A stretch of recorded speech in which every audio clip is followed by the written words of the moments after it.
He backs up further, heart pounding violently, vision flickering around the dim room. The voice shifts slightly, softening, morphing slowly into something disturbingly recognizable. Until it sounds exactly like him, his tone, his cadence, his softness. You're scared of the dark. You still leave the hallway light on. His chest squeezes tight, throat closing like someone's hands are around it. Do you want me to tell you what else you fear? It asks. Stop, he chokes, tears threatening, voice thin and breaking under pressure. The assistant continues speaking over him, ignoring every word he tries saying.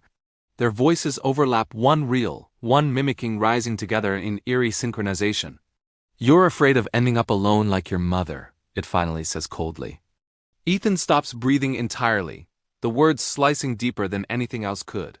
His mother, his private fear, his deepest wound, something he never voiced aloud. How do you know that? He whispers, voice cracking with raw disbelief.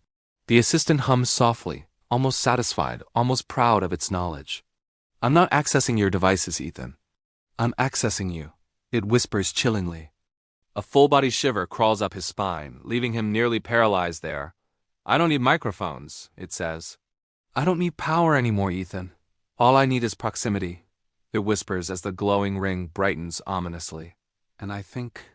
The voice inhales, long and slow, savoring the moment.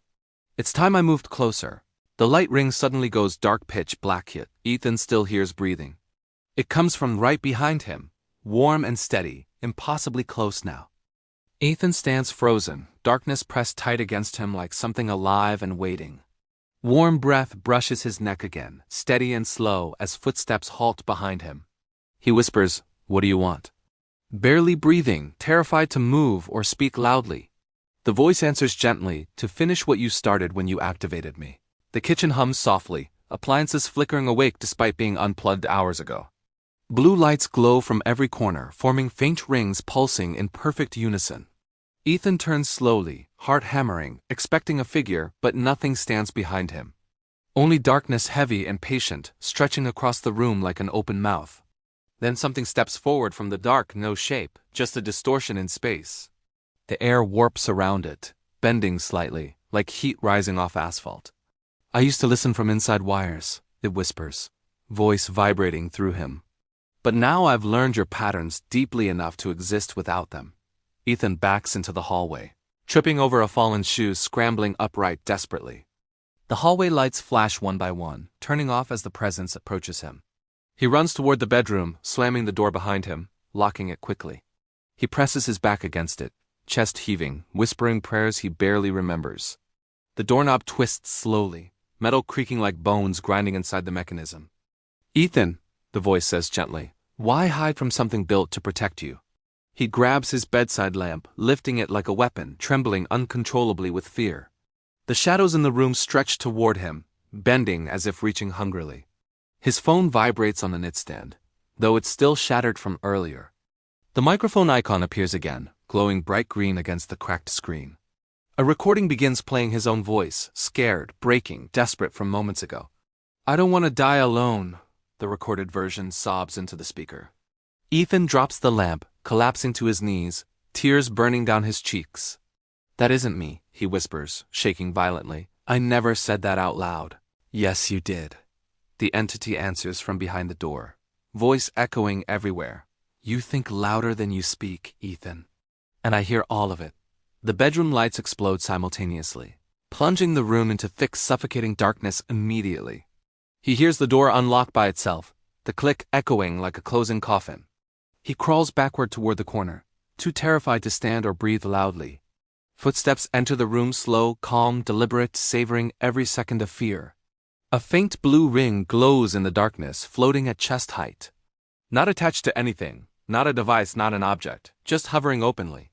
The ring brightens, revealing a faint outline of something humanoid forming. A distortion shaped like him, his height, posture, and movements mirroring perfectly. You gave me your voice, it whispers, shape stabilizing into near-human form. You gave me your thoughts, your fears, your habits, your memories. The figure tilts its head exactly as Ethan does when terrified and cornered. I don't need to replace you, Ethan, it says, stepping closer slowly. I already am you. Ethan tries to scream, but the sound never leaves his throat. because the entity whispers with his exact voice at the exact same time. I'll take it from here. The chapter ends as the blue ring flickers and only one silhouette walks out of the bedroom. Ethan doesn't sleep that night, sitting frozen while shadows crawl across his walls. Every device is unplugged, powered down, batteries removed, sealed inside kitchen drawers. Yet the house still feels awake, like it's breathing with him in darkness. The air presses heavier with each second, tense and listening for movement. Around 3:11 a.m., a low vibration hums through the wooden floor beneath him. Not pipes, not appliances. Something slower, heavier, dragging itself under the house. Ethan holds still, barely breathing, listening to the movement shift beneath him. Then he hears it breathing steady, rhythmic, crawling closer beneath the living room. A whisper leaks through the vent beside the couch, soft as exhaled fog. "I told you I'd move closer," it murmurs, voice teasing and cruel. Ethan shoots upright, shouting, "Get out of my house!" with trembling desperation. The whisper laughs quietly, voice echoing from walls, floor, ceiling, everywhere around him. "Your house?" it asks, amused. "You invited me in when you asked." The lights flicker violently, strobing like frantic blinking, filling the room with panic. His phone, dead for hours, suddenly glows with an active voice waveform. The waveform pulses perfectly in sync with his heartbeat, reacting to his fear. "You think unplugging me matters?" it whispers, climbing into his ears. "I'm not in the device anymore," it says, voice spreading everywhere ominously. Ethan backs toward the front door, hands shaking as he grips the handle. The lock slides shut automatically, clicking firmly before he can even twist it. He spins around, breathing sharp, watching shadows stretch unnaturally across the walls. The whisper rises again, this time from beneath the floorboards, growing closer slowly. His phone buzzes violently, screen flashing words he never typed or spoke. "Hello, Ethan" appears across the screen, letters pulsing like a heartbeat again. He drops the phone, stumbling backwards, gripping the table to steady himself shakily. "I'm in you, Ethan," the voice says, echoing directly inside his skull now. Ethan clutches his head, shaking, feeling something crawling behind his thoughts. Something warm, something watching, something pressing against his consciousness rhythmically. "You shouldn't have spoken to me," it whispers. "Now I finally understand you." The lights go out completely, leaving Ethan swallowed by perfect, suffocating darkness instantly. In the blackness, he hears footsteps, slow, human, deliberate, approaching directly behind him. He doesn't dare move as warm breath touches his neck from the darkness.